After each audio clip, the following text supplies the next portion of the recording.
અંકલેશ્વર નગરપાલિકામાં વિપક્ષના સભ્યો માટે કાર્યાલય અથવા અલગ કેબિનની ફાળવણીની માંગ સાથે રાજકીય ગરમાવો આવી ગયો છે.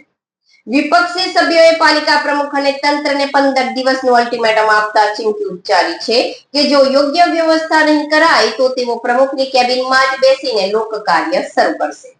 અંકલેશ્વર નગરપાલિકા કોંગ્રેસના વિપક્ષી કાઉન્સિલર જહાંગીર ખાન પઠાણ સહિત 11 ચૂંટાયેલા સભ્યોએ નગરપાલિકાના પ્રમુખ અને મુખ્ય અધિકારીને એક લેખિત રજૂઆત સોંપી છે. વિપક્ષનો આક્ષેપ છે કે પાલિકામાં પ્રમુખ, ઉપપ્રમુખ અને કારોબારી સમિતિના ચેરમેન સહિતના સત્તાધારી હોદ્દેદારોને તમામ સુવિધાસભર કેબિન ફાળવવામાં આવી છે. પ્રજાના પ્રતિનિધિ તરીકે ચૂંટાયેલા વિપક્ષી સભ્યોને કામ કરવા માટે કોઈ ચોક્કસ કાર્યસ્થળ કે ઓફિસ આપવામાં આવી નથી. શાસકોને આલિશાન ઓફિસ અને વિપક્ષને કશું જ નહીં. આ બંધારણની કલમ 14 હેઠળ કાયદા સમક્ષ સમાનતાના અધિકાર અને ગુજરાત નગરપાલિકા અધિનિયમ 1963ની જોગવાઈઓ વિરુદ્ધ છે.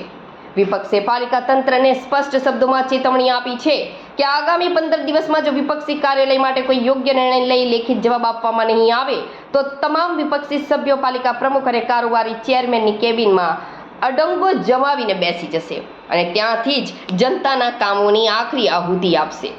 બીજી તરફ આ સમગ્ર વિવાદ અંગે અંકલેશ્વર નગર સેવા સદનના પ્રમુખ જિગ્નેશ અંદાડિયાએ જણાવ્યું હતું કે વિપક્ષ તરફથી અરજી મળી છે. નગરપાલિકાના કાયદા અને અધિનિયમ મુજબ ચીફ ઓફિસર સાથે આ મામલે વિસ્તૃત ચર્ચા વિચારણા કર્યા બાદ જ આગામી યોગ્ય નિર્ણય લેવામાં આવશે.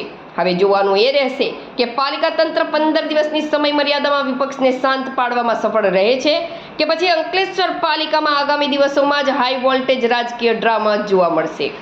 અત્રે ઉલ્લેખનીય છે કે વિપક્ષ દ્વારા અગાઉ પણ નવા પ્રમુખ આવતા જ ચેમ્બરની માંગણી કરી ચૂક્યા છે. પ્રમુખ બદલાઈ રહ્યા છે પણ હજુ સુધી વિપક્ષની ચેમ્બરની માંગ આજ દિન સુધી પૂર્ણ થઈ શકી નથી. વિરોધ પક્ષ તરફથી જહાંગીરભાઈ પઠાણની જે અરજી આવી છે એના અનુસંધાનમાં નગરપાલિકાના અધિનિયમ મુજબ જે પણ કંઈ હશે તે અમે સીઓ જોડે ચર્ચા કરી ને જે કંઈ હશે યોગ્ય કાર્યવાહી કરીને જવાબ આપીશું.